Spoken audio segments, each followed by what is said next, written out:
경건한 마음으로 하나님 앞에 4월 22일 예배를 올려드리겠습니다.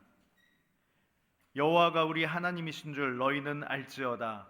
그는 우리를 지으시니요 우리는 그의 것이니 그의 백성이요 그의 기르시는 양이로다. 감사함으로 그의 문에 들어가며 찬송함으로 그의 궁정에 들어가서 그에게 감사하며 그의 이름을 송축할지어다. 여호와는 선하시니 그의 인자하심이 영원하고 그의 성실하심이 대대에 이르리로다. 아멘.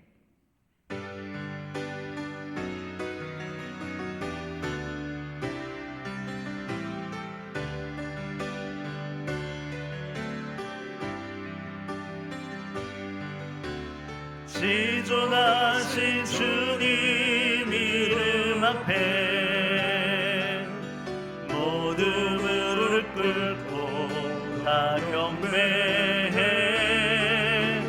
거룩하신 주님 보좌 앞에 엎드려 절하세.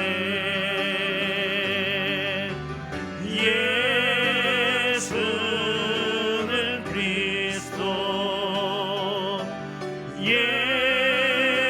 예수는 주,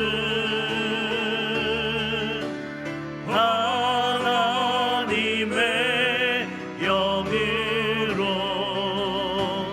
경배 드리리.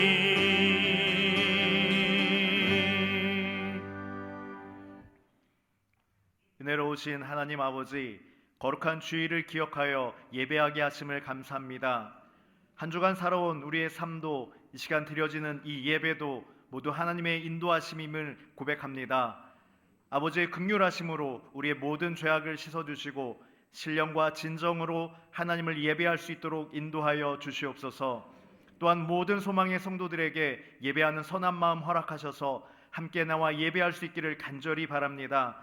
예배의 모든 수를 통하여 하나님을 더 알아가는 시간 되게 하시고 우리의 영이 살찌워지며 견고히 서가는 시간 되게 하여 주시옵소서. 말씀을 듣습니다. 경청하게 하시고 말씀을 잘 묵상하여서 우리 삶으로 그 말씀을 드러내는 모두가 되게 하여 주시옵소서. 언제나 함께 하시는 하나님께 감사드리며 예수님 이름으로 기도합니다. 아멘.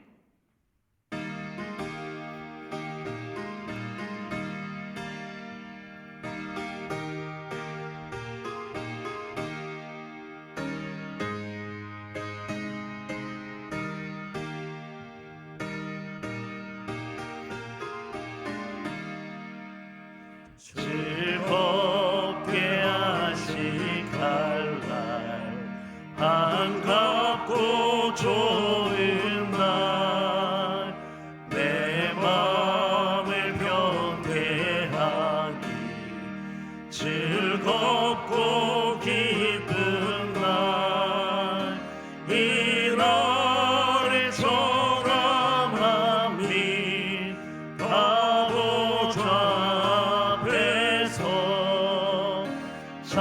참되신 삼위일체 다 찬송 부르네. 이 날의 하늘에서 새 양식 내리네. 성회로 모이라고 종소리 울리네. 복음의 밝은 빛은 온 세상 비치며 또 영생 물이 흘러 시원케 하시네.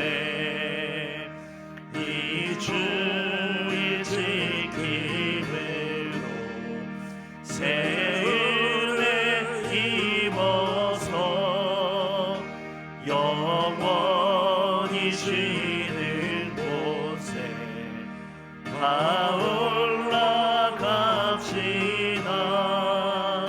성부께 찬미하고 성자와 또 성령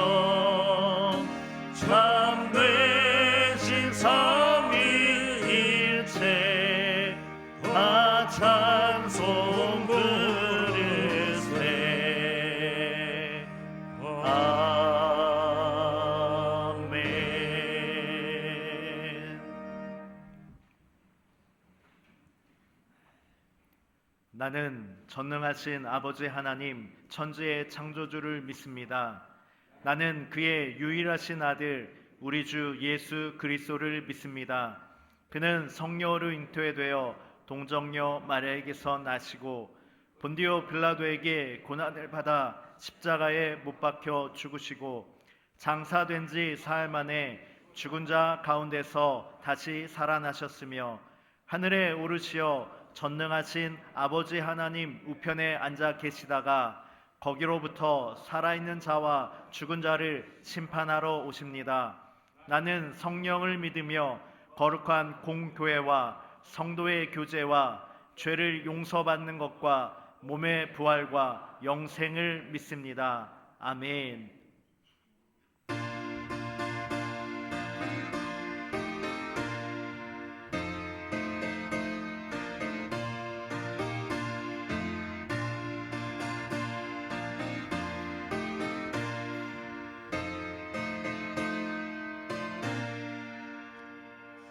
우리를 죄에서 구하시려 주 예수 십자가 지셨으니 기쁘게 부르세 할렐루야 나 구원 얻었네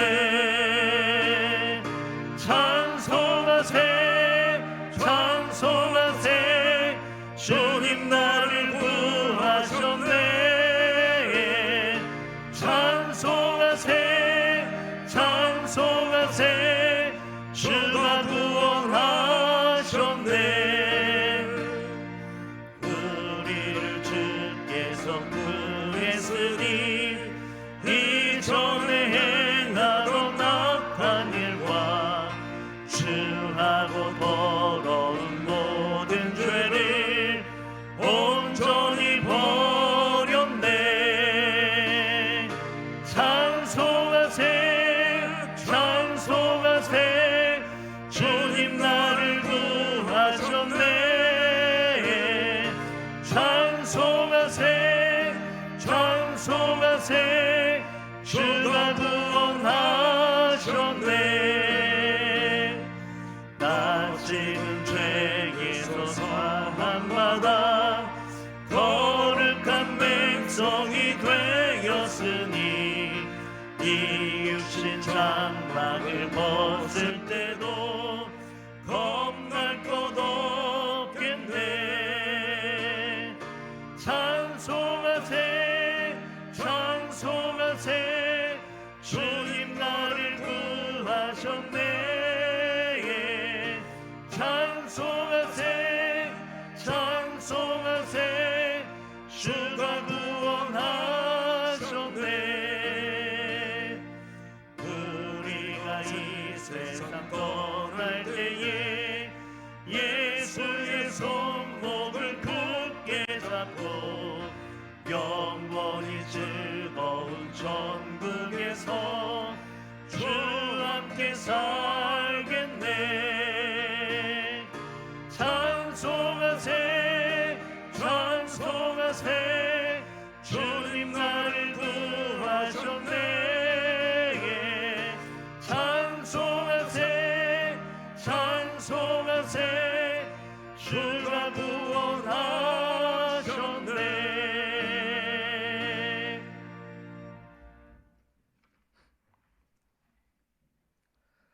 아버지의 사랑하심으로 아들을 죽음에까지 내어주신 은혜에 감사드리며 이 시간도 하나님 아버지께만 찬양과 존귀로 경배하오니 기쁘게 흠양하여 주시옵소서. 아멘. 드려지는 예배의 순간순간마다 하나님의 임재를 느끼며 우리에게 베푸신 자비와 긍휼로 인하여 기쁨을 이기지 못하는 축제의 시간이 되기를 간절히 기도합니다. 아멘. 성령 하나님 역사하여 주시옵소서. 아멘. 전쟁과 테러, 각종 죄로 인하여 지구촌 곳곳은 병들어가고 있습니다. 아버지께서 창조하시고 보시기에 좋았던 옛 예단의 모습을 회복하기 위하여 사람으로서는 불가능함을 고백합니다. 다시 오신다 약속하신 신실하신 아버지의 약속을 의지하며 예수님께서 만왕의 왕으로 오시어 다스리시는 나라를 사모하오니 우리들의 신앙 고백처럼 아멘 주 예수여 오시옵소서 마라나타의 부르짖음이 오늘을 살아내는 우리들의 기도가 되어 속히 이곳이 아버지의 자녀들이 거하는 나라 되게 하여 주시옵소서. 아멘. 내일의 향방을 알 수 없을 정도로 빠르게 변하고 있는 중동의 상황이 제5차 중동 전쟁으로 확산되지 않도록 막아주시고, 이로 인하여 동서남북 사방에서 다국적인 전쟁의 소용돌이가 휘몰아치지 않도록 막아 주시옵소서. 아멘.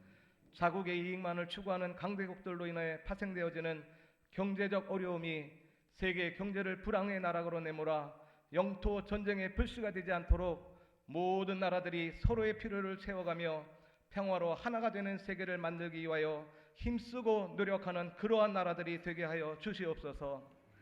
국민들의 손에 의해 나라의 살림을 책임지는 일꾼들이 선출되었습니다. 저들이 하나같이 마음을 같이하여 이전보다 더 잘 사는 나라, 국민이 행복한 나라를 만들어가기 위하여 모든 위정자들이 같은 뜻을 모으게 하시고, 대통령을 이수하여 국무위원들과 국회의원 모두가 상생하는 정치를 펼치어 나라의 위상을 높이며 급변하는 한반도의 정세에 더욱 민감하여 자주 국방을 수호함에 빈틈이 없게 하시고, 다시는 이 땅 가운데 전쟁의 아픔으로 인한 백성들의 통곡이 일어나지 않게 지켜 보호하여 주시옵소서. 아멘.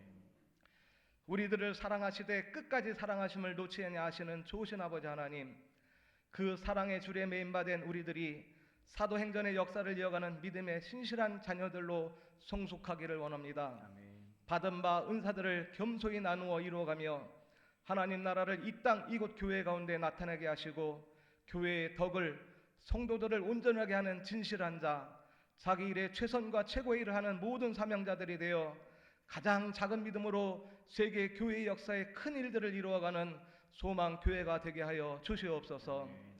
교회만 오고 가는 교인이 아닌, 예수님을 맹목적으로 믿기만 하는 성도가 아닌, 하나님 아버지의 부르심의 뜻대로 살아가기 위하여 몸부리치는 자녀들의 삶으로 우리를 인도하여 주시고, 예수 안에서 진정 내가 누구인 줄을 알아 예수와 상관없는 삶을 사는 것이 아니라 그리스도와 하나가 되어 성령의 충만함으로 우리들의 삶 속에 악한 영이 틈타지 못하게 하시고, 말씀에 부지런하여 게으르지 아니하고 기쁨 가운데 하루하루를 살아내는 역동적인 멋진 그리스도인 되기를 소원하며, 나와 우리를 사망에서 생명으로 옮겨주신 예수님의 이름으로 감사하며 기도드립니다. 아멘. 아멘.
모든 것은 난 예수로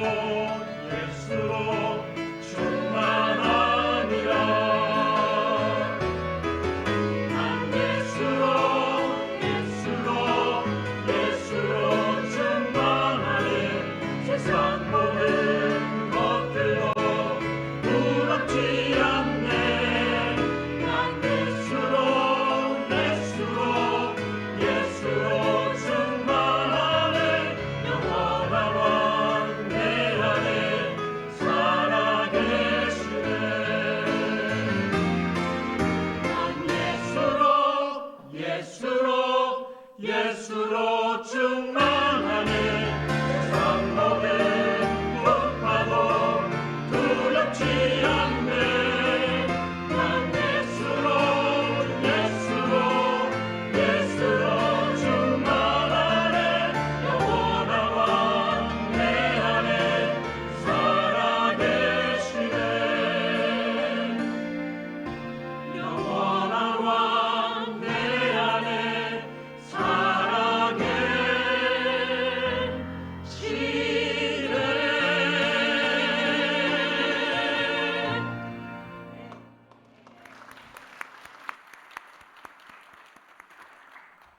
사랑과 은혜가 풍성하신 하나님 아버지, 이 시간 예수로 충만하여서 예수가 전부라고 고백한 우리의 마음을 담아 우리의 모든 것 담아 하나님 앞에 예물을 올려드립니다. 하나님 기쁘게 흥망하여 주시고 이 예배와 함께 홀로 영광받아 주시옵소서. 예물이 쓰이는 곳에 하나님 나라가 확장되며 하나님의 나라가 임하여서 그 곳곳마다 교회가 일어서는, 교회된 한 사람 한 사람이 일어서는 놀라운 역사가 있게 하여 주시옵소서. 또한 하나님의 것을 구별하여 드리며 감사의 제목들로 올려드리며 또 선교의 마음으로 올려드리는 그 모든 예물, 그리고 드려지는 그 모든 손길, 그들의 삶 가운데 역사하셔서 모든 쓸 것 채우시는, 풍족히 넉넉히 채우시는 하나님을 경험하며 다시 그 하나님께 찬양 올려드리는 우리 모두의 삶이 될 수 있도록 인도하여 주시옵소서. 이 모든 예배 가운데 함께 하시며 인도하실 좋으신 하나님을 찬양합니다. 감사드리며 예수님 이름으로 기도합니다. 아멘.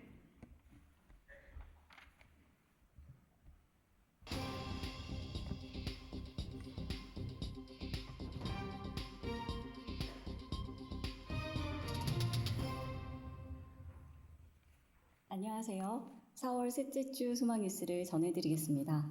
첫 소식입니다. 담임 목사님은 오늘 저녁 신월중앙교회 세미나를 인도하고 22일에서 26일까지 필리핀 현지인 집회 및 선교사 세미나를 위해 출국합니다. 위하여 기도해 주시기 바랍니다. 2030 세대 수련회가 27일 토요일 오전 10시부터 교회에서 있습니다. 2030 세대에 속하는 성도님들은 많이 참석하시어 은혜 받으시기 바랍니다. 노년부에서 4월 25일 목요일에 봄소풍을 갑니다. 신청하실 분들은 게시판에 기록해 주시거나 교구 교역자분들에게 신청해 주시기 바랍니다. 전교인 소풍이 28일 주일 오후 2시부터 백오 생명공원에서 있습니다.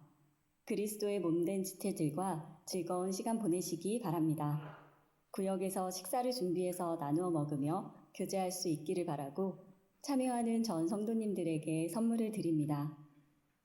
다음 주일부터 5월 5일까지 학습, 세례, 유아 세례, 입교 신청을 받습니다. 신청서는 사무실에 비치되어 있으니 신청해 주시기 바랍니다. 5월 12일 주일 청년부 주간으로 오전 9시부터 오후 4시까지 교회 앞에서 사랑의 헌혈을 합니다. 이웃 사랑을 실천하는 기회가 되길 소망합니다.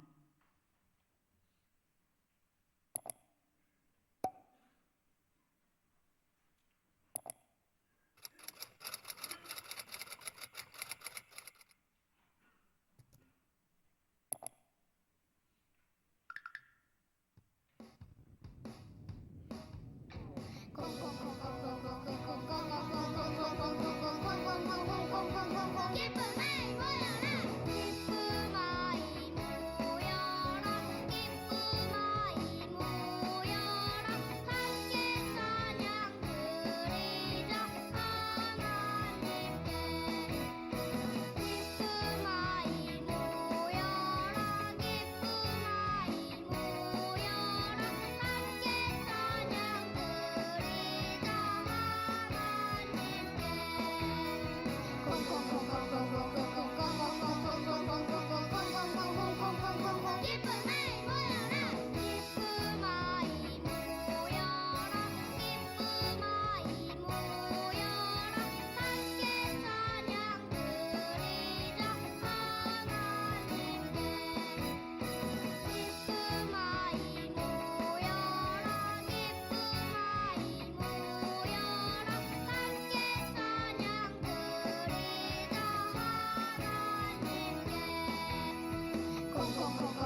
2024년 표어는 사도행전의 역사를 이어가자입니다.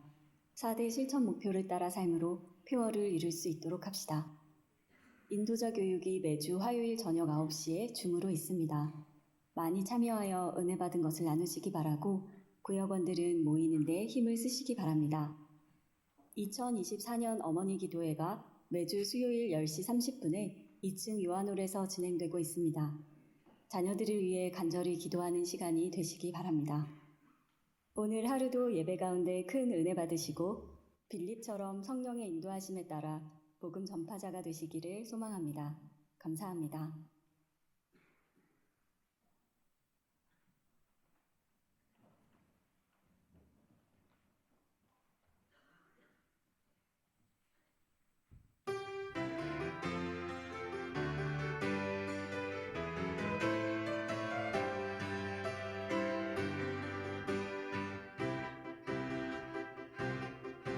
온 땅 위에 주의 이름 어찌 아름다운지 온 땅 위에 주의 이름 어찌 아름다운지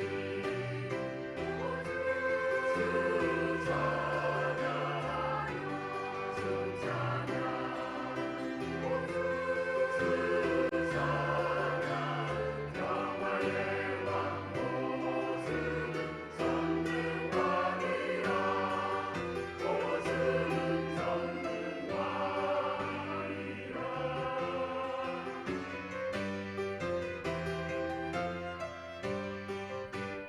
땅 위에 주의 이름 어찌 아름다운지 땅 위에 주의 이름 어찌 아름다운지 오주 찬양 주 찬양 오주 찬양 찬양하리라 주는 영화의 왕 오주는 전능왕이라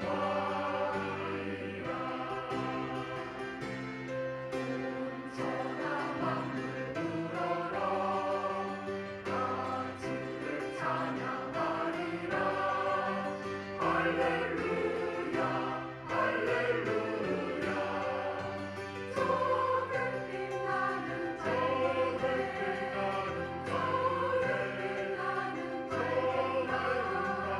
하나님을 찬양해 할렐루야 할렐루야 할렐루야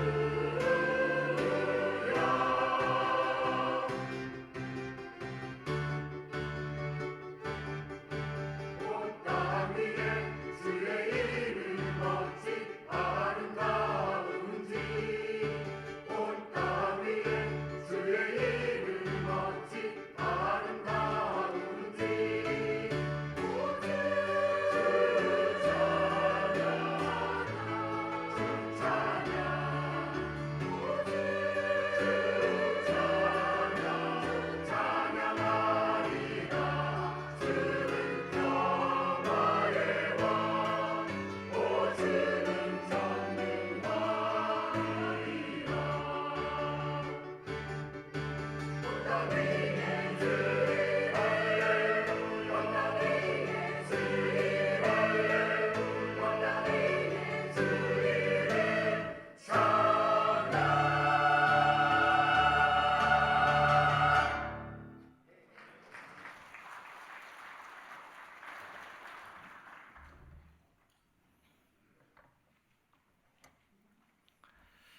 우리 교회가 이곳에 예배당을 지을 때 이렇게 많은 분들이 헌금을 하시고 또 기도도 많이 해주셔서 은혜 가운데 예배당을 잘 건축을 했는데 그때 그 헌금을 제일 많이 하신 분이 1억 원 두 분이 하셨습니다. 그래서 교회 예배당 건축을 하는데 많은 도움이 됐는데 그 두 분 가운데서 한 분이 예배당 건축이 완공되고 난 이후에도 매년마다 아직 우리가 건축하는 데 대출을 많이 받은 것이 있기 때문에 그것을 조금이나마 자기가 부담을 하고 싶다 하는 그런 심정으로 1년에 1,000만 원 이상씩 계속적으로 건축원금을 해 오셨습니다. 감사를 드리고 뿐만 아니라 우리 교회 교인이 아닌데 이제 이 말씀을 드리려고 제가 서론적으로 이런 얘기를 꺼낸 것입니다.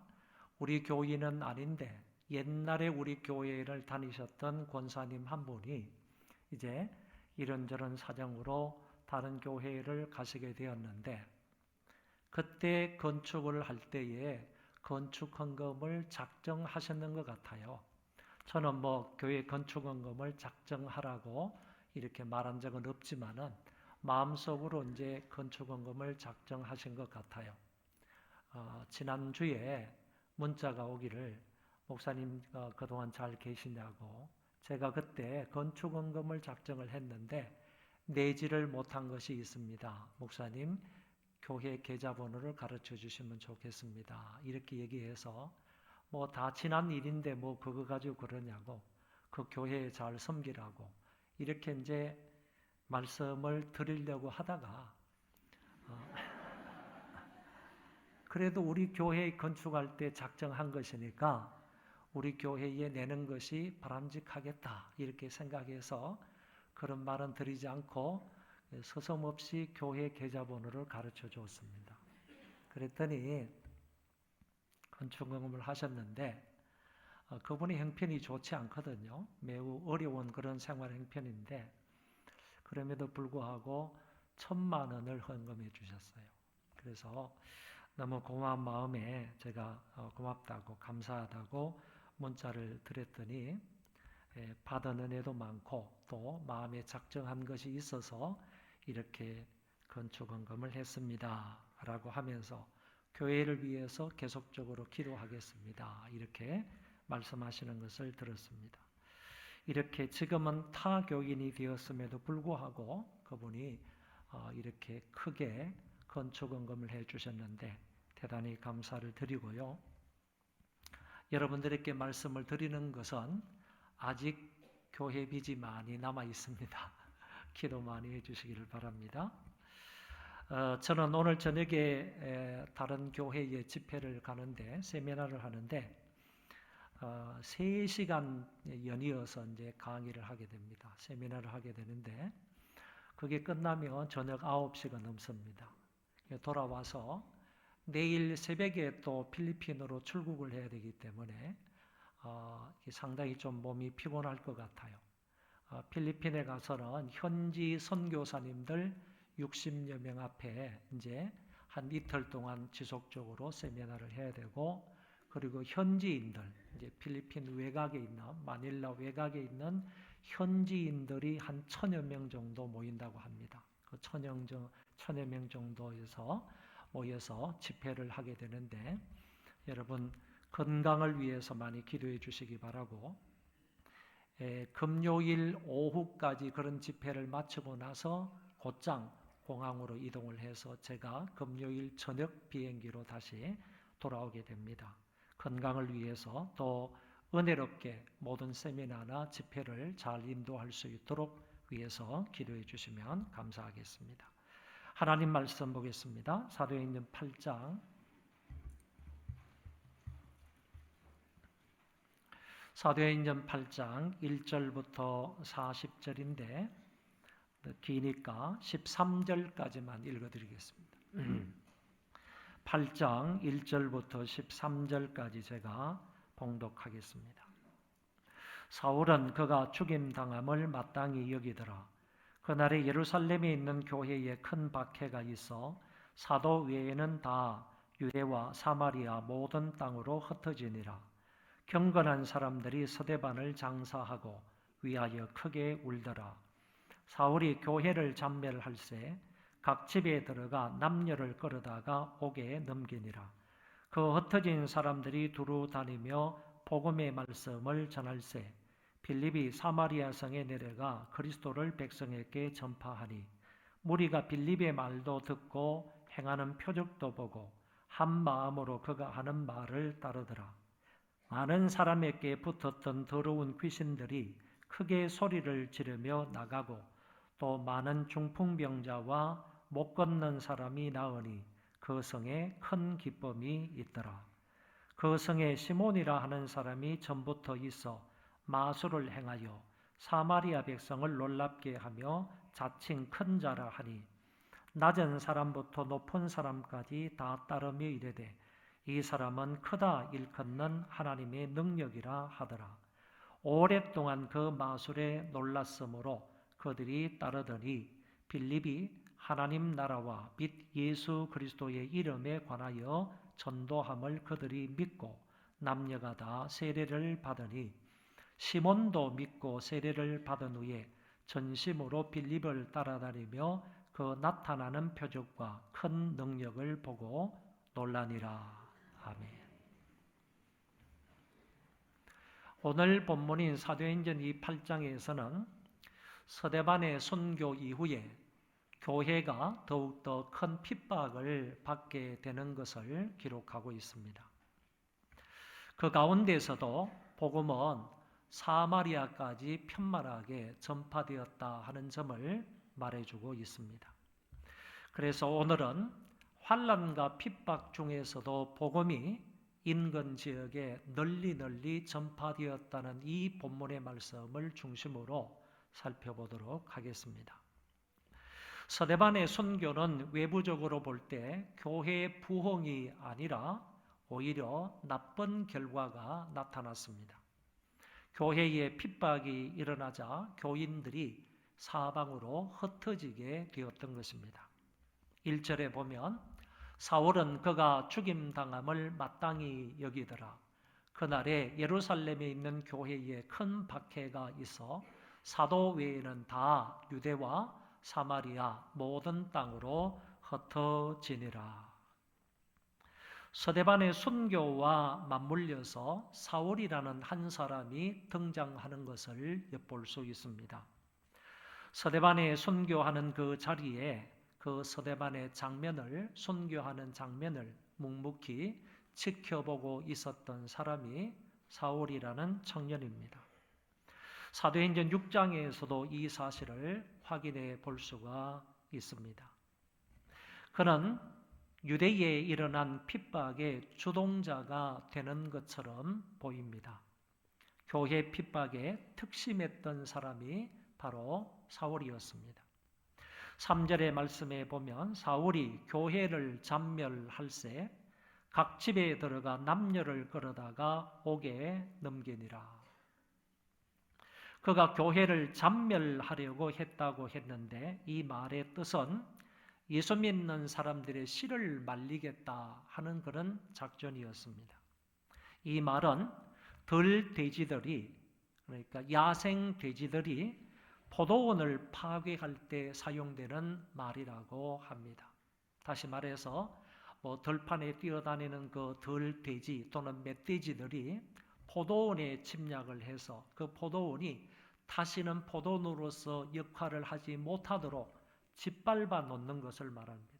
완전히 그냥 들돼지들이 이 멧돼지들이 그 포도원을 초토화시켜 놓는 완전히 짓밟아 버리는 상태를 가리켜서 잔멸할세, 잔멸하다라는 뜻이라는 것입니다.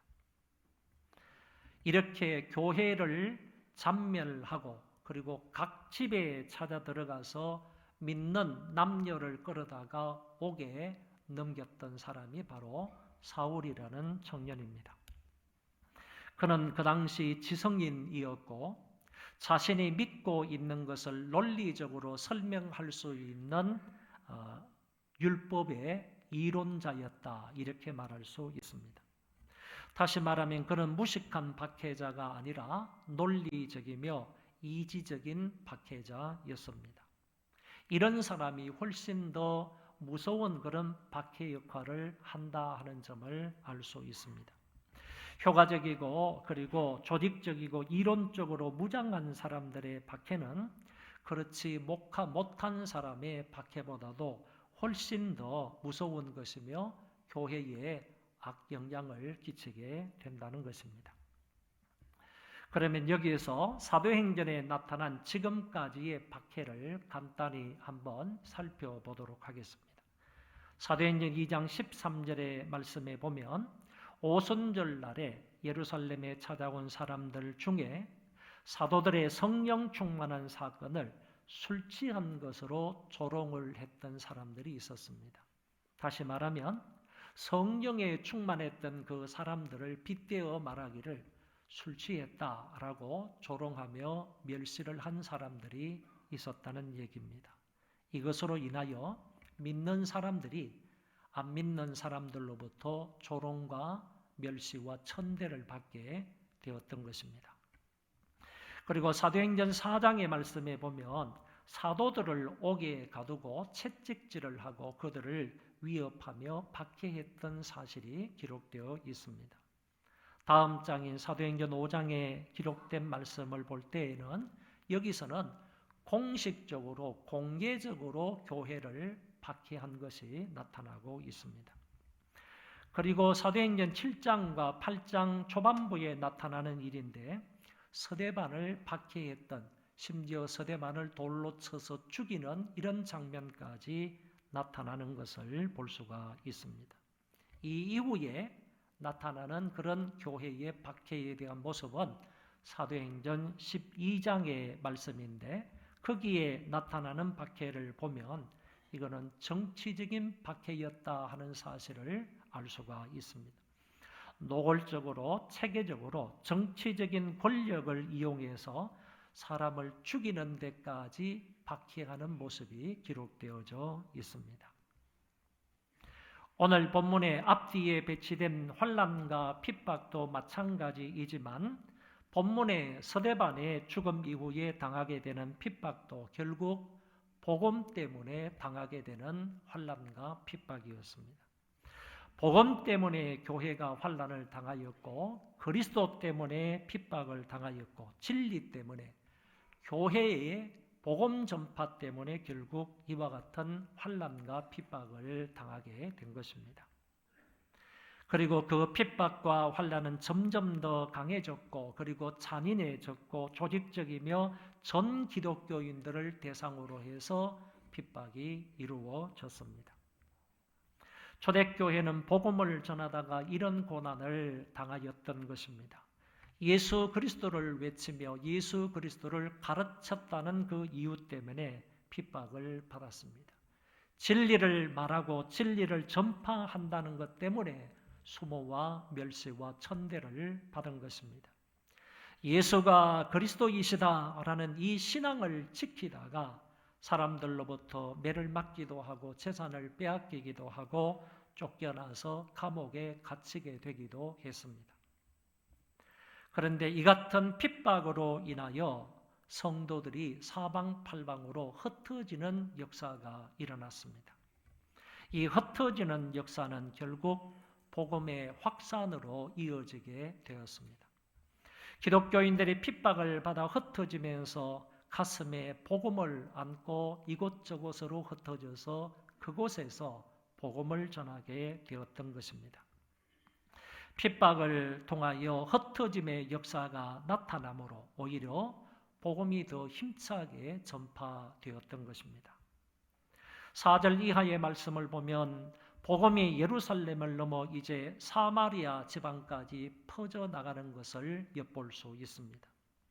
박해를 통해 오히려 복음의 생명력이 더 강하게 일어남을 볼 수 있고 또한 그 복음의 생명력이 점차 유대교를 넘어서 다른 지역에까지 유대 지역을 넘어서 다른 지역에까지 복음이 전파되게 되었습니다.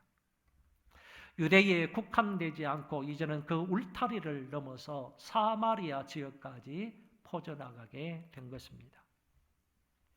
빌립 집사님이 사마리아 지역으로 내려가서 그리스도를 백성들에게 전하였습니다. 빌립이 전파했던 내용의 주는 바로 예수 그리스도였습니다.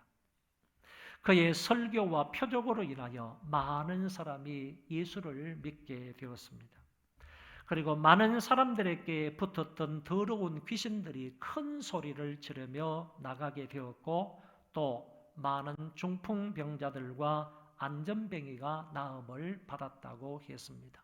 이는 사람의 능력으로는 할 수가 없지만은 사람의 능력으로는 절대로 이런 사람들을 온전케 할 수 없지만은 하나님의 성령께서 빌립을 통하여 이런 대단한 역사를 하셨다는 것을 말해주고 있습니다.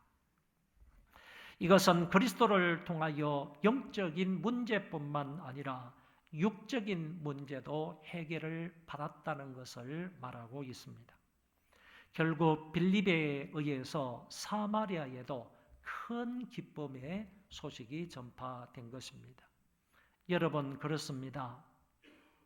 복음이 전파되고 그 복음을 믿는 사람들에게 반드시 그 안에는 주체할 수 없는 큰 기쁨이 일어나게 되는 것입니다. 그래서 빌립에 의해서 사마리아 동네, 사마리아 도시 전 지역에 복음이 전파됨으로 인하여서 그 복음을 들었던 많은 사람들 속에 복음이 주는 그 큰 기쁨이 있게 됨으로 인하여서 사마리아 성 전체에 그 기쁨이 퍼져나갔다라고 말씀하고 있는 것입니다. 마귀에게 사로잡혀서 어두움과 시기와 분노와 다툼만 있었던 그 지역, 그 사회가 이제 완전히 복음으로 인하여서 변화가 되어서 기쁨이 넘치는 사마리아 성이 되었던 것입니다.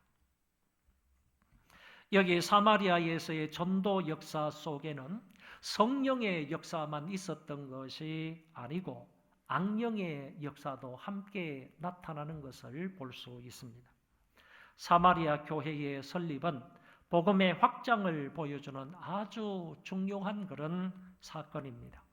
그러나 누가는 본문에서 새롭게 세워지는 사마리아 교회에도 역시 마귀의 역사가 나타나고 있음을 보여주고 있습니다. 그것이 바로 마술사 시몬의 사건입니다. 마귀는 항상 하나님의 교회에 자기 사람들을 심어 놓는다라는 말이 있습니다. 다시 말합니다. 마귀는 항상 하나님의 교회 안에 자기 사람들을 심어 놓는다. 이런 말이 있습니다. 즉 하나님의 교회 안에 하나님을 신실하게 믿지 않는 불신자들을 심어 놓는다. 또는 알곡들 가운데서 가라지를 위선자를 심어 놓는다. 이런 말로도 설명할 수 있겠습니다. 그 사람들은 양의 탈을 쓰고 있지만은 분명히 그 속에는 노략질하는 이리의 모습을 갖고 있는 것입니다. 그 대표적인 예를 오늘 본문에 누가가 밝혀주고 있는 것입니다. 마술사 시몬이라는 사람이 나타나는데 누가는 이 사람을 일컬어서 예전부터 있었던 사람이다. 그러니까 예전부터 교회의 무리 속에 들어왔던 사람인 것 같습니다. 뿐만 아니라 이 사람은 자화자찬하는 교만한 사람이다 그랬고 그를 추종하는 사람도 상당히 많았다. 남녀노소를 불문하고 많은 사람들이 그 마술사 시몬을 따랐다 하는 점을 말씀하고 있습니다. 예나 지금이나 교회 안에는 똑같다고 생각을 합니다. 교회 안에서도 여전히 예전부터 이런 사람들이 있어 왔고요. 그리고 그 사람들의 대부분은 교만한 사람들이고 자화자찬하는 그런 사람들이고 그런데 그럼에도 불구하고 그런 사람을 추종하고 따르는 사람들이 교회 안에 많이 있다라는 얘기입니다. 본문에 그 사람이 이제 빌립에 의해서 세례를 받게 됩니다. 어쩌면 이 빌립이라는 집사님은 그 사람의 본질적인 면은 보지를 못했던 것 같습니다. 이 마술사의 본질적인 면, 그 신앙적인 면, 영적인 면은 잘 보지를 못하고 그 사람에게 세례를 주었던 것 같습니다. 여러분, 세례라는 것은 구원을 받았다는 외적인 표이기 때문입니다. 한번 따라하겠습니다. 세례는 구원을 받았다는 외적인 표다. 다시 말하면 구원을 받은 사람에게 세례를 주는 것이지 세례를 받고 구원을 받으라 이런 얘기가 아니라는 얘기입니다.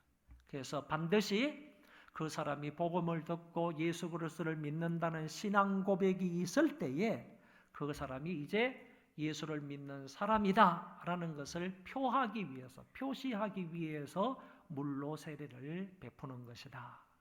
그래서 세례라는 것은 구원의 조건이 아니라는 거예요. 세례는 구원의 조건이 될 수가 없다. 그런 얘기입니다. 그러니까 세례를 받는 사람들은 무조건 다 구원을 받는다. 이렇게 말할 수는 없다라고 얘기할 수 있습니다. 이 마술사 시몬에게 빌립이 세례를 주었다는 얘기인데 이 사건을 통하여서 오늘 우리에게 이 누가가 말씀하시고자 하는 것이 무엇이냐라는 것을 생각해 보아야 합니다. 이렇게 누가가 이 사건을 이곳에 기록한 의도가 무엇일까라는 것인데 그것은 교회가 부흥하고 있는 곳에는 항상 적군들의 침투가 있다 하는 사실을 우리에게 보여주고자 함입니다.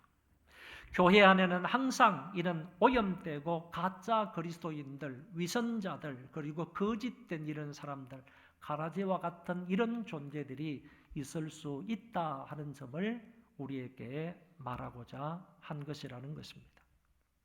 호사다마라는 말이 있습니다. 좋은 일이 있으면 항상 마귀가 틈탄다 하는 그런 얘기가 됩니다. 부흥하는 교회 안에 이렇게 가라지 같은 존재들이 역사를 한다 그런 얘기입니다. 빌립만 사마리아에 있을 때에는 시몬의 정체가 발견되지를 못하였습니다. 사도들이 예루살렘에서 사마리아로 내려왔을 때 사마리아 교회의 영적인 상황을 살펴볼 때까지 사마리아 교회는 가면을 쓴 이 시몬의 모습을 전혀 알아차리지 못했다는 것입니다. 그러나 사도 베드로와 요한이 이곳에 내려왔으므로 이 시몬의 정체가 발견이 되고 그에게 회개를 외치게 되는 것입니다. 사마리아 교회를 새롭게 하고자 하는 하나님의 특별한 섭리가 사도들에게 있었다라고 보여집니다. 18절 19절의 말씀에 보면 이 시몬이 성직 매매하려고 하는 부분이 나옵니다. 잘 들으시기 바랍니다. 시몬이 베드로나 요한이 기도를 할 때마다 성령 충만함이 임하고 성령을 따라서 말하게 하심을 방언도 하고 뿐만 아니라 병자도 고치는 역사가 일어나니까 이 시몬이 자기의 마술하고는 완전히 다른 그런 모습이 사도들에게 있다는 거죠. 그래서 자기가 돈 봉투를 주면서 이것을 내가 줄 테니까 당신이 가지고 있는 그런 특별한 은사, 이런 특별한 능력을 나에게도 좀 달라 이렇게 요구하는 것입니다. 그러니까 이런 요구가 있었다는 점을 여러분들이 생각을 하시면서 이 말씀을 들으면 되겠습니다. 이때 이 시몬, 이 마술사 시몬이 사도들 앞에서 이제 돈을 주면서 그런 어떤 능력, 이것을 이제 얻고자 했기 때문에 여기에서 발생된 그런 영어 단어가 하나 있는데 시몬 마술사이지 않습니까? 그래서 시몬이라는 단어에다가 SIMON에다가 Y자를 하나 더 붙여서 시모니라는 말이 나오게 된 것입니다. 이 시모니는 바로 성직 매매라는 영어 단어입니다.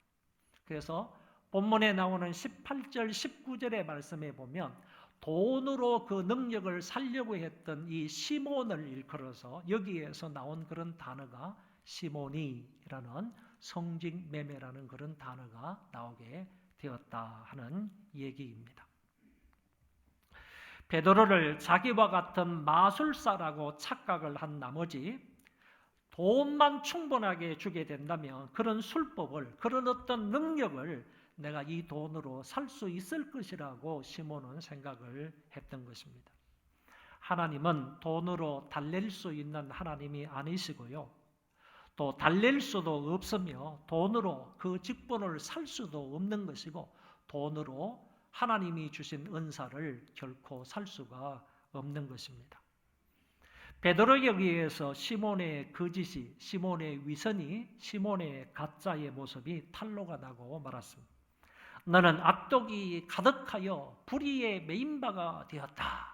베드로에 의해서 이런 책망을 받게 된 것입니다.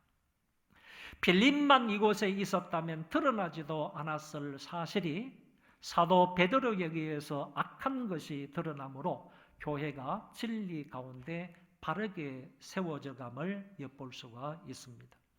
위선자가 드러났습니다. 거짓된 신자가 드러났습니다. 이 사람도 세례를 받았다 그랬죠?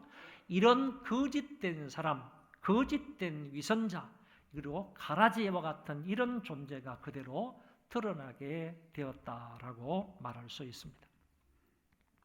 이제 다음 구절부터는요, 복음이 이 사마리아 전 지역에뿐만 아니라 또 다른 지역으로 퍼져나가는 그런 모습을 기록해 주고 있습니다.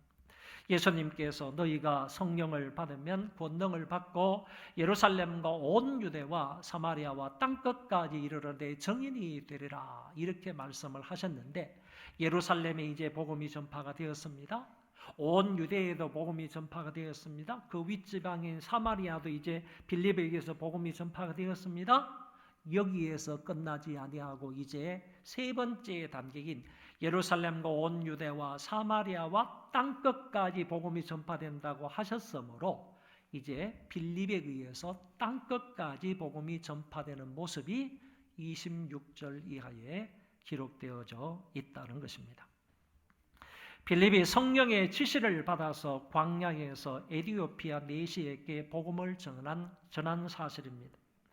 이것은 초대교회 선교 활동의 새로운 국면을 보여주는 것으로 국경을 넘는 전도 활동에 관한 기록입니다. 이제 유대나 사마리아 지역은 이제 이 팔레스틴 지방이니까 다 이스라엘 진영이라고 말할 수가 있습니다. 그런데 에티오피아는 아프리카거든요. 그래서 아프리카 사람에게 복음을 전하는 것이기 때문에 이제 이 복음이 국경을 넘어서 아프리카까지 전해지는 그런 모습을 본문에서 볼 수 있다는 것입니다.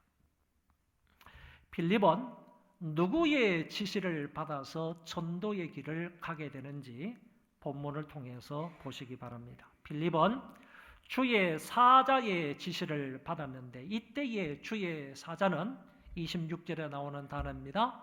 29절에 가서 보면 성령과 동격으로 나타나고 있습니다. 그래서 빌립을 인도해 가고 빌립에게 지시했던 이 주의 사자는 곧 성령님이다. 주의 영이신 성령님이다. 이렇게 설명할 수가 있습니다. 그렇다면 이 빌립은 자기 마음대로 전도할 지역을 선정하지 않는다는 것입니다. 자기 마음대로 오늘은 이곳에서 내일은 저곳에 가서 전도해야 되겠다. 그런 생각이 아니라는 것이고 전도해야 할 지역을 성령님께서 빌립에게 가르쳐 주신 것이고 그곳으로 성령께서 빌립을 인도해 가셨다라는 말씀입니다. 성경 26절을 보면 주의 사자가 29절에서는 성령으로 나타난다고 그랬죠. 주의 사자가 빌립에게 말하여 이르되 일어나서 남쪽을 향하여 예루살렘에서 가사로 내려가는 길까지 가라 하니 그 길은 광야라 그랬습니다. 여러분 잘 보세요. 여기 예루살렘에서 가사까지 내려가는데 그 길은 광야라고 그랬습니다. 유대 땅에는 광야도 많고 사막도 많아요. 그런데 광야길하고 사막길은 조금 다른 것이 사막길은 전부 다 모래로 되어 있는 길을 말하는 것이고 광야길은요 돌멩이들이 많은 지역이에요. 그래서 사막도 있지만은 돌멩이들이 많은 그런 지역을 광야라고 하는데 그 길이 바로 이런 광야길이다라고 말하고 있습니다. 여러분 거리를 재보면 예루살렘에서 가사까지는 70km 정도 됩니다. 그런데 빌립은 지금 예루살렘에 있는 게 아닙니다. 예루살렘에서 한참 위쪽인 사마리아에 있는 거예요. 그 사마리아에 있기 때문에 예루살렘을 거쳐서 가사까지 내려가려고 하면 적어도 한 80, 90km 정도는 되었을 거예요. 그래서 예루살렘에서 가사까지가 바로 70km이기 때문에 그 위쪽 지방에서 예루살렘을 통하여 가사까지 가려면 적어도 한 8, 90km 정도 떨어진 그런 거리이기 때문에 예루살렘에서 가는 길보다도 더 멀고 더 험난한 길이었을 것이다. 이렇게 추측할 수가 있는 것입니다. 이 멀고 험난한 길을요, 성령의 명령과 성령의 인도를 받아서 가는 것입니다. 그곳에 도착을 했습니다. 걸어서 갔기 때문에 그곳까지 가는데도 만만치 않았을 거예요. 이 정도 거리는요, 성경의 거리를 보면 한 3일 길은 가야 되는 거죠. 이 정도 걸어가려면 한 3일 길 정도는 가야 되는 거예요.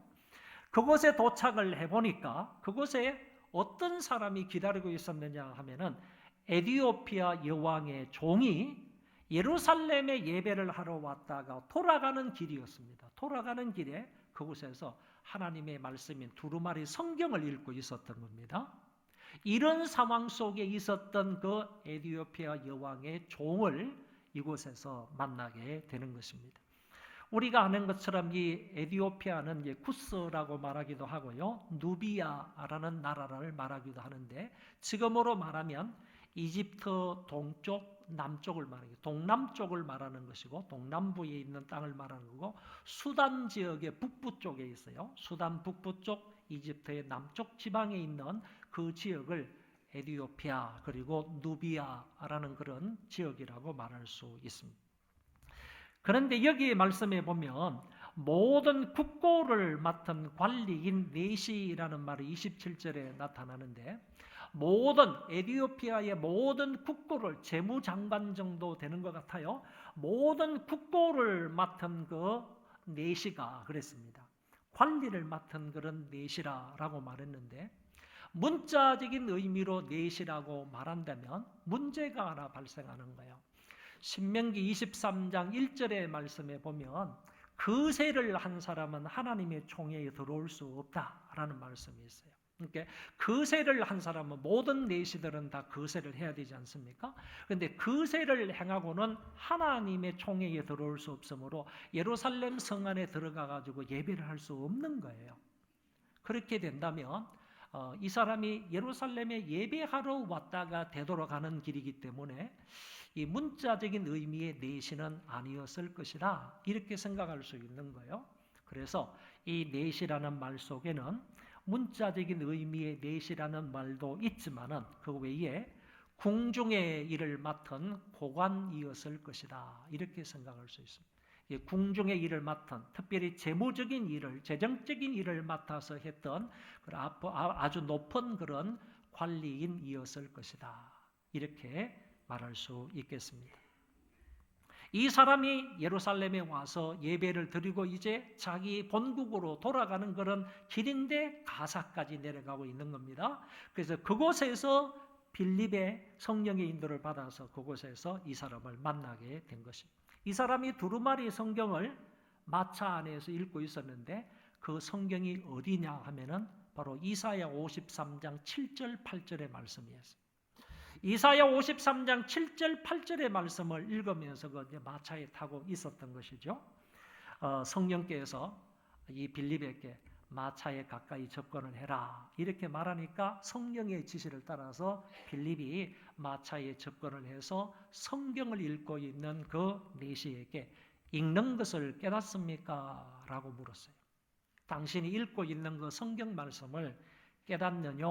라고 질문을 하니까 이 사람이 말하기를, 지도해 주는 사람이 없으니 어찌 깨달을 수 있느냐, 이렇게 말합니다. 이 멋진 말이에요. 무슨 얘기냐면은 성경을 지금 읽고 있는데 성경을 가르쳐 줄 수 있는 교사가 없는데 어떻게 내가 성경을 깨달을 수 있느냐, 이런 말이거든요. 이 말씀 한 구절이 성경 교사의 필요성을 아주 강하게 역설하는 말씀이라고 볼 수 있습니다. 여러분, 교회 안에는 이와 같은 성경 교사가 있어야 돼요. 하나님의 말씀을 잘 알고 그것을 잘 해석해 줄 수 있고 풀어줄 수 있는 그런 성경 교사가 교회 안에는 반드시 있어야 돼요. 많아야 돼요.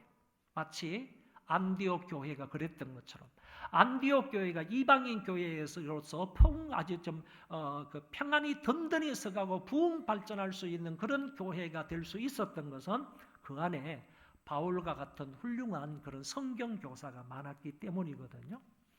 이 내시가 하는 말이 성경 교사가 없으니 내가 어찌 깨달을 수 있느냐라고 말을 한 것입니다. 이때부터 이 빌립이 본격적으로 그 마차에 접근을 해서 읽고 있는 이사야 53장 7절 8절의 말씀을 근거로 해서 모든 성경에 나타나 있는 예수 그리스도에 관한 말씀을 그 사람에게 가르쳐 전파를 하는 것입니다. 여러분, 전도하기 이전에 제가 여기에서 몇 가지 사항을 들어서 전도하는 빌립과 전도를 받는 내시의 입장을 한 4가지, 5가지로 비교 분석을 한 것이 있습니다. 한번 들어보시기 바랍니다. 전도자 빌립은요, 인종적으로는 헬라파 유대인이었습니다. 헬라어를 주로 쓰는 유대인이었다는 거죠. 이 내시는 아프리카 에티오피아 사람입니다.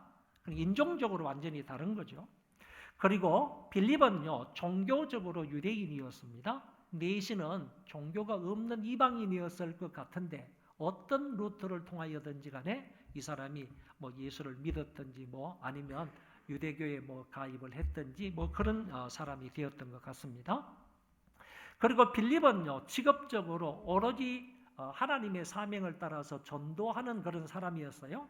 그러나 내시는요, 한 나라의 높은 관리였습니다.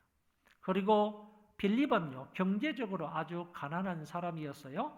그럼에도 불구하고 반면 내시는요, 아주 큰 부자였다는 것입니다. 자기 병거가 있었습니다. 그리고 이 병거를 이끄는 마부도 있었습니다. 그리고 그 당시에는 이 두루마리 성경 하나를 가지려고 하면요, 이게 굉장히 큰 부자거든요.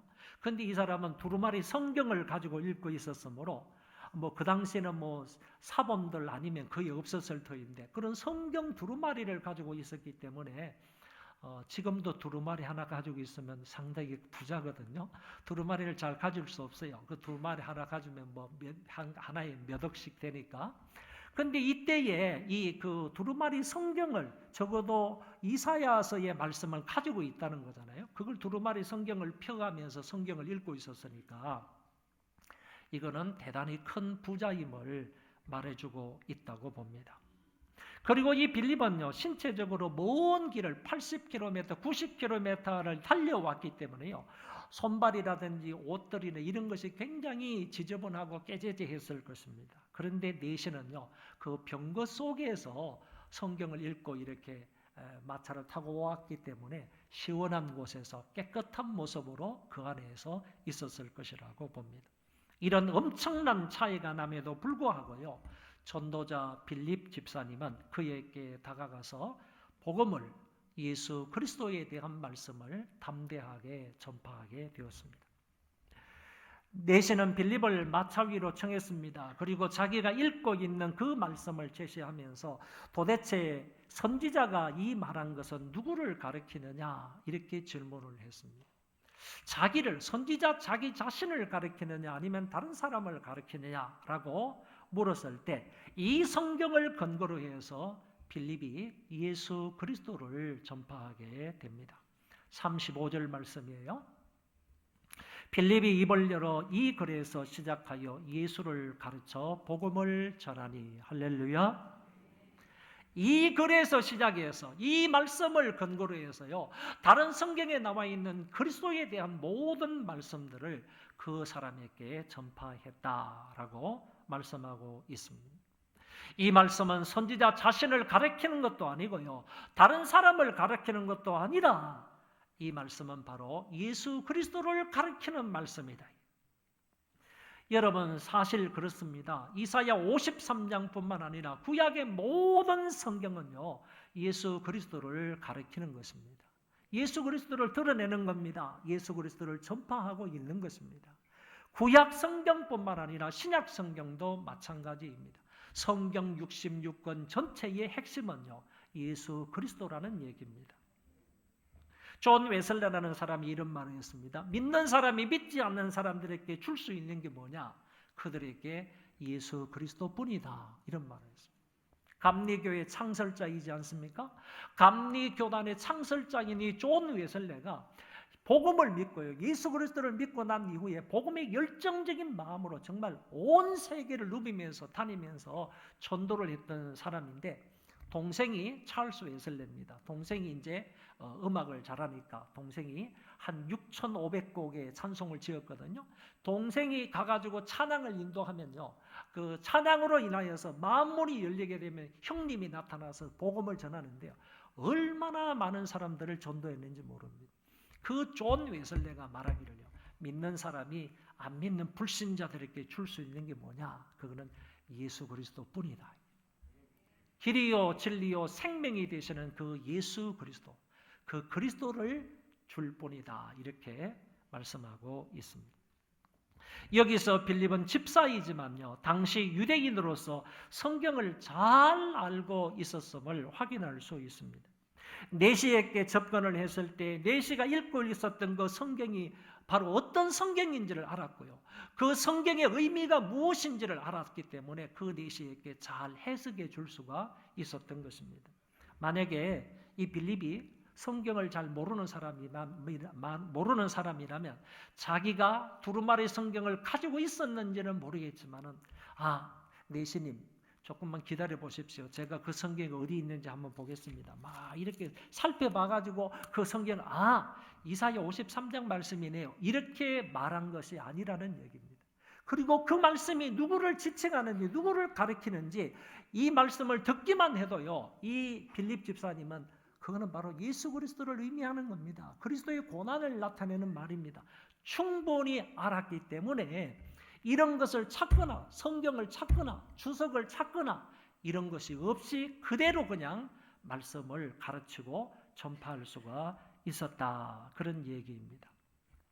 한마디로 말해서 말씀이 잘 준비되어 있었던 집사님이었다는 것입니다. 언제 어디서든지 성경을 잘 풀어헤칠 수 있는 그런 사람이었습니다. 전도자는 적어도 빌립처럼 하나님의 말씀에 능통해야 되지 않겠느냐, 정통해야 되지 않겠느냐라는 생각입니다. 빌립 집사님이 이 정도였다면 오늘 우리는 당연히 그래야 하지 않겠습니까? 잘 준비된 말씀을 근거로 해서 예수 그리스도를 전파할 수 있는 저와 여러분들이 되었으면 좋겠습니다. 37절 말씀에 보면 참 당황스럽게도요, 없음 이렇게 기록되어 있습니다. 37절을 좀 읽어야지 38절로 넘어갈 수 있는데 37절을 해놓고 나서 뭐 9절을 안 적어 놓든지 9절을 적어 놓으면서 없음 이렇게 해서 이 신자들에게 좀 당황스러움을 주는데, 여러분 당황할 필요가 아무것도 없어요. 원래 권위 있는 사본에는 없는 거예요. 권위 있는 사본에는 없는 거고, 권위 없는 사본에 37절을 번역해 놓은 것이 있어요. 그러니까 권위 있는 사본에는 37절이 없다는 얘기예요. 원래 사본에는요, 절수가 없어요. 장절이 이게 없어요. 없는 건데 후대에 사람이 그냥 장절을 붙였는데 권위 있는 사본에는 없지만은 권위 없는 사본의 것을 갖다가 붙여놓은 것이 이제 특별히 이제 그 킹 제임스 버전이라고요. 그런 이제 영어 성경 버전이 있어요. 그러니까 없음 구절이 있다고 해가지고 이거는 성경이 좀 불완전한 것 아니냐 이렇게 말할 수가 없어요. 없고 뿐만 아니라 없음이라는 구절이 없이 꽉꽉 채워져 있다고 해가지고 이거는 완전한 성경이다 이렇게 해도 말할 수가 없는 거예요. 없고 성경은요 이대로가 그냥 완전한 영감된 책이다 이렇게 생각을 하시면 돼요. 그런데 먼 후대에 번역되어 있는 영어 성경 NASB라는 성경이 있어요. 그 NASB라는 성경에 보니까 그 영어 성경을 번역을 하면 이렇게 되어 있어요. 그러니까 여러분 잘 들으세요. 36절까지는 빌립이 내시에게 전도한 내용이라니까 전도한 내용이고 37절이 없어요. 38절 이후에 가면 빌립이 그 내시에게 세례를 준다니까 다시 얘기합니다. 복음을 전파가 있었어요. 38절에는 세례가 있어요. 중간에 빠진 게 뭐냐라는 거죠. 그래서 NASB에서는 이렇게 번역을 하는 거예요. 여러분 복음이 전파가 되고 그 다음에 중간에 뭐가 있어야지 세례를 줄 거 아니겠어요? 그렇죠? 세례를 줄 만한 근거가 여기 있어야 되는데 없단 말이죠. 그런데 영어 번역 성경에 이렇게 번역을 해놨어요. 빌립이 말했다. 누구에게요? 내시에게 말하는 거죠. 내 마음에 믿으면 세례를 받아도 좋다. 그러니까 내시가 말하기를 그가 대답하는 거죠. 예수 그리스도가 하나님의 아들이심을 믿습니다. 이렇게 고백을 했다는 거예요. 그러면 보세요. 복음이 전파가 되었습니다. 37절에는 뭐죠? 내시의 신앙 고백이지 않습니까? 예수 그리스도가 하나님의 아들임을 믿는다는 신앙 고백이잖아요. 신앙 고백이 있어야 세례를 주는 거거든요. 세례를 줄 자격은, 세례를 받을 자격은 반드시 신앙 고백이 있어야 돼요. 내가 예수를 믿는다는 신앙 고백이 있어야 되는 거예요. 그러면 37절 말씀이 만약에 NASB에서 나와 있는 이 성경 구절이 있다면 그게 얼마나 좋겠어요. 딱 맞는 거잖아요. 복음이 전파되었습니다. 그 복음을 듣고 이 사람이 믿었습니다. 그럼 이 사람이 세례를 주었습니다. 세례를 주었어요. 그렇게 된다면 복음 전파, 신앙 고백, 세례가 딱 이어져 가지고 정말 안성맞춤이 될 터인데 37절이 빠져 있다는 거죠. 이게 빠져 있을 때 어떻게 이해를 해야 되느냐 하면은 빌립이 이 내시에게 세례를 준 것을 보니까요. 이 37절은 빠져 있기는 있지만은 이 내시는 분명히 복음을 듣고 난 이후에 예수 그리스도를 믿었다고 말할 수가 있다 그런 얘기죠. 그래서 있으면 더 좋지만은 없어도 해석하는 데는 세례를 주는 데 있어서는 전혀 무리가 되지 않는다라고 볼 수가 있다는 것입니다. 자, 이같이 빌립이요 신앙 고백을 듣고요, 신앙 고백을 듣고 그 내시에게 세례를 베푼 것입니다. 사마리아의 그 부흥을 뒤로하고요, 광야까지 내모신 그 성령님의 유일한 목적이 여기 세례를 주는 것으로 이루어졌습니다. 다시 말하면 지금 예루살렘 성에 큰 부흥이 일어나고 있어요. 부흥이 일어나고 있는데 갑자기 성령님께서 빌립에게 나타나서 가사까지 가라. 가사까지 가서 만날 사람이 있다는 거죠. 그래서 가사에 내려가니까 이 내시가 예배를 드리다가 돌아가고 있죠. 여기에서 만났어요. 복음을 전했어요. 신앙 고백을 들었어요. 그리고 세례를 주었어요. 그리고 나서요, 주의 성령님께서 이 빌립을 이끌어서 아소도 지역까지 가거든요. 이것을 볼 때에 성령께서 빌립을 이끌어 가신 한 가지 목적이 있다는 거죠. 그게 뭐냐 하면은 바로 내시를 구원하기 위함이다. 그 한 가지 목적이 이루어졌습니다. 한 가지 목적을 가지고 성령께서는 빌립을 가사까지 내려가라고 하셨다는 말이죠. 그 한 가지 목적이 이루어지게 되었습니다. 한 사람의 사모하는 그 영혼을 만나서 그 사람을 구원하시기 위하여 성령께서 빌립 집사를 통하여서 역사를 하셨다는 것입니다. 마지막 두 구절을 한번 보시기 바랍니다. 여기 보세요. 앞에 화면을 보시면 둘이 물에서 올라왔습니다. 누구죠? 빌립과 내시입니다. 물 있는 곳에 내려가가지고 이제 세례를 받았어요. 그리고 물 위로 올라왔어요. 무초로 올라왔어요. 그러고 났는데 주의 영이 빌립을 이끌어 갔대요. 주의 영이 빌립을 이끌어 갔는데 이끌어 간지라 하는 이 말은 신비적인 요소가 포함되어 있어요. 이끌어 갔다 이 말은 순간 이동을 했다 그런 얘기예요. 잘 보세요. 빌립을 이끌어 간지라 내시는 기뻑의 길을 가므로, 내시는 이제 기뻑의 자기 고향으로 남쪽으로 해서 애굽을 거쳐가지고 이집트를 거쳐서 에티오피아로 가는 겁니다. 가는데 보세요. 기뻑의 길을 가므로. 여러분, 복음을 믿으면요, 당연히 그 속에 복음으로 인한 기쁨이 넘치는 거예요. 사마리아 성에도 복음으로 인해서 기쁨이 넘쳤다고 그랬지 않습니까? 여기 내시도요, 복음을 듣고 구원을 받고 세례를 받음으로 인해서 기쁨이 넘치면서 그 길을 가는 거예요. 그를 다시 보지 못했다고 그랬어요. 그 다음 절에 보면 빌립은 아소도에 나타나. 아소도에 갑자기 나타난 거예요. 아소도까지는요, 가사에서 아소도까지는 35km 떨어졌어요. 그러면 35km까지를요 성령께서 순간 이동을 시킨 거예요. 순간 이동을 시켜서 그곳에 여러 성을 다니면서 빌립이 전도를 하게 되었고, 나중에는 가이사라에 내려가서 그곳에서 말년까지 사는 것을 엿볼 수가 있습니다. 오늘 말씀을 정리하겠습니다. 서대반의 선교 이후에 핍박으로 인하여 교인들은 사방으로 흩어지게 되었습니다. 핍박을 피하여 간 것이지만은 이것으로 인하여 간 곳에 각 곳마다요 복음이 전파되게 됩니다.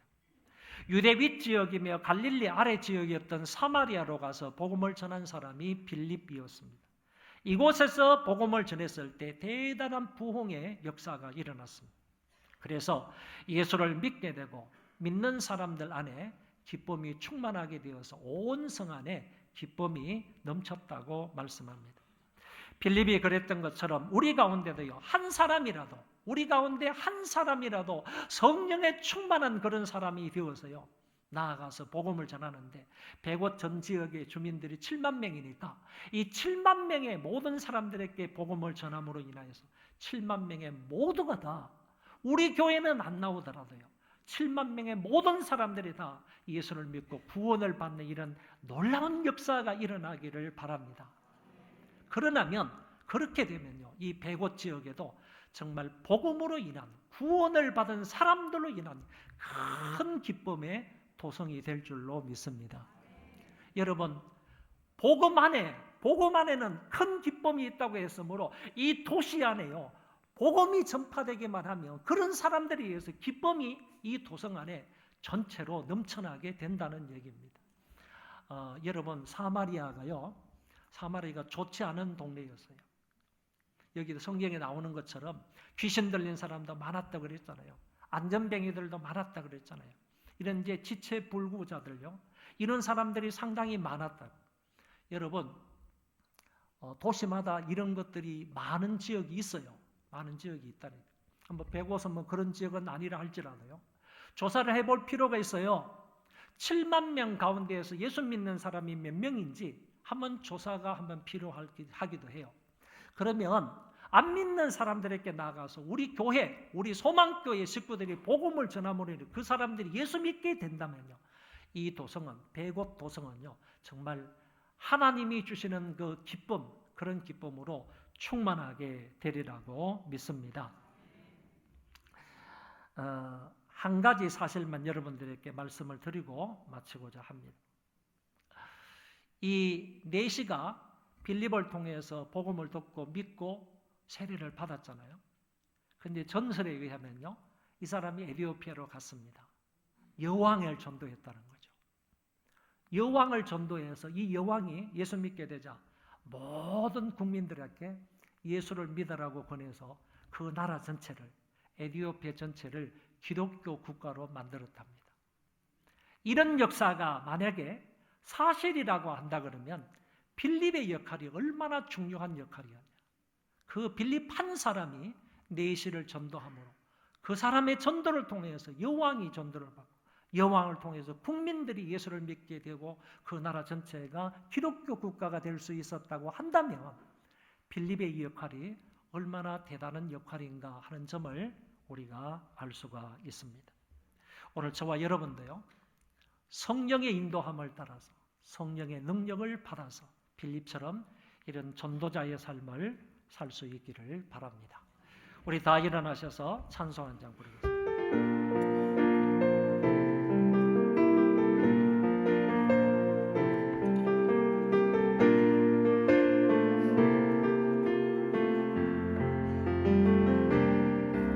세상 모든 민족이 구원을 얻기까지 쉬지 않으시는 하나님, 주의 심장 가지고 우리 이제 일어나 주 따르게 하소서. 세상 모든 육체가 주의 영광 보도록 은혜를 부르시는 하나님,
여호와께서 너에게 복을 주시고 너를 지키시기를 원하며 그 얼굴을 너를 향하여 드사 은혜와 평강 주시기를 원하노라.